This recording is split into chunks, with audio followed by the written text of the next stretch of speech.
Are you trying to figure out how to sell to big companies?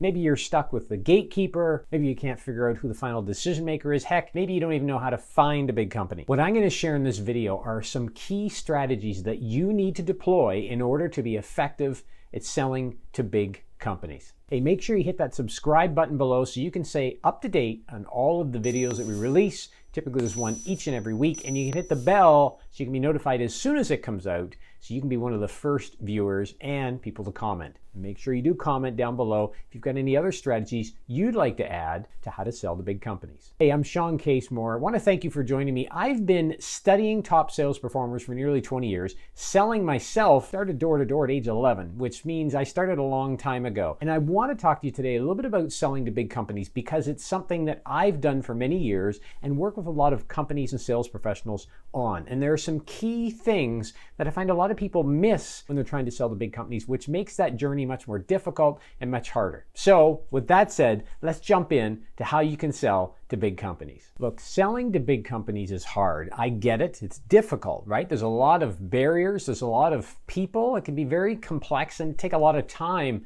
ultimately to make that sale. But when you do, again, typically it's a larger sale, so it's often worth the time and investment to get there. That said, let's start with the most important piece that I find a lot of people miss when they're trying to sell to big companies. Point number one, the key strategy you need to use when you're selling to big companies is to always focus on the final decision maker. That is the person who will sign the check or at least authorize the check or has the budget to buy whatever it is you're selling. Too many sales professionals that I meet and I run across find that they work their way in from the bottom up. Now, that can work, but it takes a long time. I would rather be delegated down from somebody senior in a company over spending all that time working my way up any day. And if I approach it correctly, I'm going to be circling back to them anyways. So step number one, kind of the fundamental here, is you have to start at the top and work your way down. Now, if it's a large corporation, I'm not suggesting you go to the board, but what I am suggesting is make some logical conclusions around who might be the executive responsible for the budget that you're going to need to access to sell your product or service to, and you start there. And here's a script you can use when you do catch them. You say, "Hi, it's Shawn Casemore calling. I wasn't sure who to reach out to, but I was wondering who I could share with how a company similar to yours, or if you can name the company even better, has doubled their productivity in the last 6 months. Would that be something you'd be interested in hearing, or should I speak with somebody else?" Now again, this message has got to be relevant to who you're calling,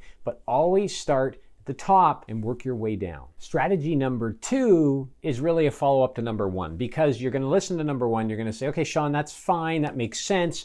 Problem is, I can't get to the buyer. I've tried everything. I can't get a hold of that person at the very beginning, and I'm talking to other people, and I'm not sure if they are the buyer or not." Okay? That can happen. Doesn't mean that executives hold all the budget. In larger companies, sometimes that budget can be held by directors, senior managers, even managers or supervisors have budgets. So you don't always want to get so locked down and talking to the top person if you really can't reach them. But if you're talking to somebody who's kind of in middle management, how do you know if they are the buyer? How do you know if they have budget? Well, here are some questions you can use, okay?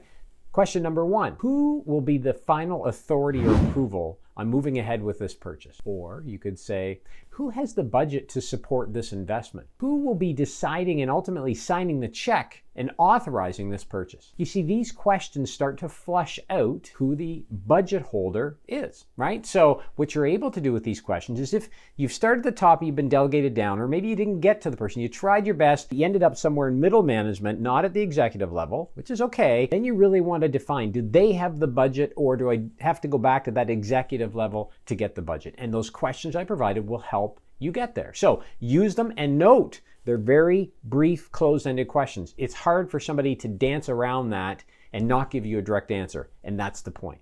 Let's jump in to tip number three. Hey, before we get into tip number three, make sure you hit that subscribe button down below. That tells me that A, you're interested in these videos, you're finding them helpful. If you hit the bell, you'll also be notified each and every time they come out. And lastly, comment below with the strategies that you use. I could sit here and talk for hours, but what I've tried to do is condense the most proven and effective tips here. But if you have some, make sure you share them in the comments below. Okay, if you want to sell in big companies, you have to lead with value. Now, I know that's a statement, it's very vague, and it's hard to quantify that. So let's quantify it, right?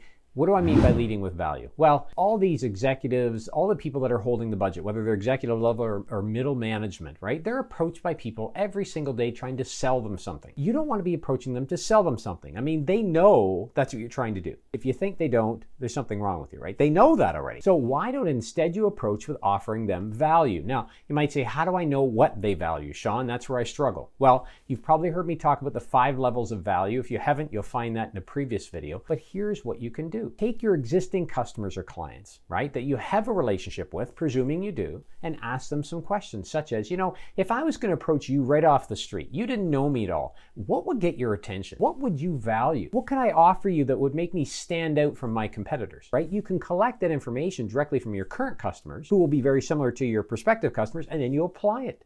You lead with that. So if they say, I want to report on XYZ, get the report, create the report. Or I want somebody to bring me a Starbucks, then bring them a Starbucks. I mean, that's a little bit silly, but you get the point.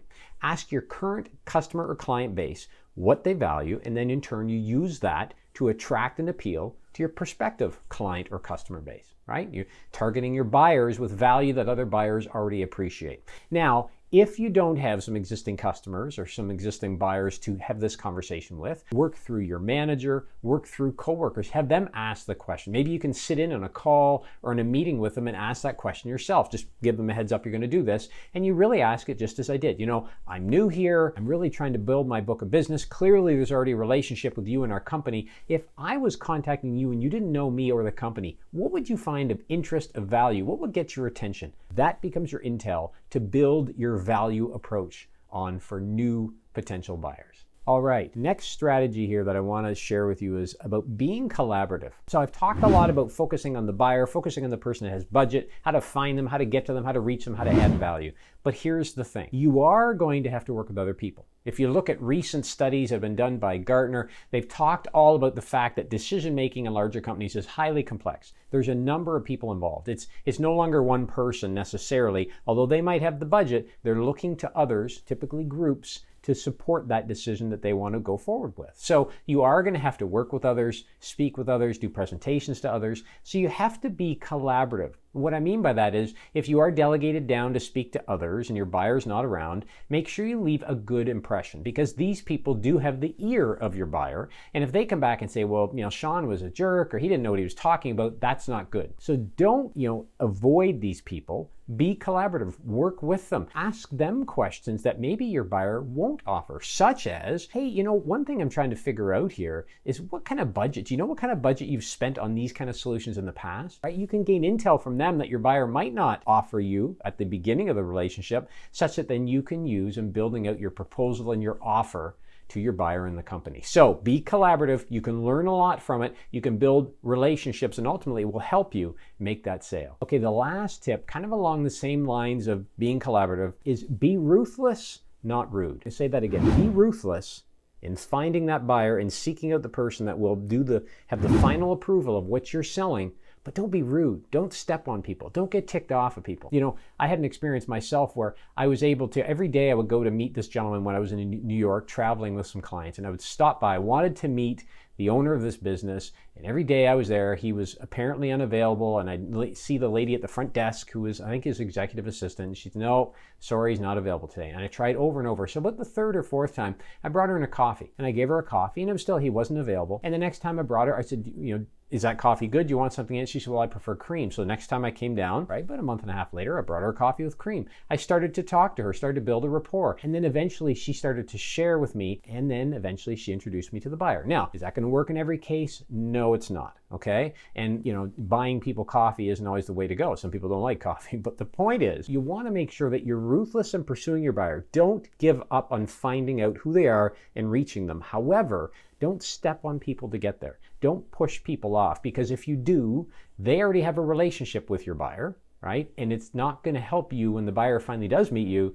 and then they hear from somebody else, well, that Shawn guy's a jerk because he, dumped coffee in my lap, he ignored my requests, whatever the case is. So you have to find a way, be ruthless but not rude, don't step on people. Hey, if you're trying to sell to big companies in today's environment, you're going to have to learn how to do that virtually. So there's a link below where you can grab our How to Master the Virtual Sale guide, and it's going to help you walk through all the steps you need to sell to big companies virtually. So make sure you click that link below, grab grab your guide. It's free, there's no strings attached, and it's supplemental. It's meant to help you in this journey to selling to big companies. Hey, so I hope you've enjoyed those tips. Make sure you subscribe because you'll be notified each and every time we have all these videos. There's videos that are public access, some are private, so you'll be able to access all of them. And if you hit the bell, you'll be notified each and every time we release a video. Try to do it weekly, but depending on travel, doesn't always happen. And comment below. I love hearing from you. It lets me know I'm not just standing here talking to myself, so it's great. And I'd love to hear your comments about what things have you found that really work well with selling to big companies. So until next time, we'll talk to you soon.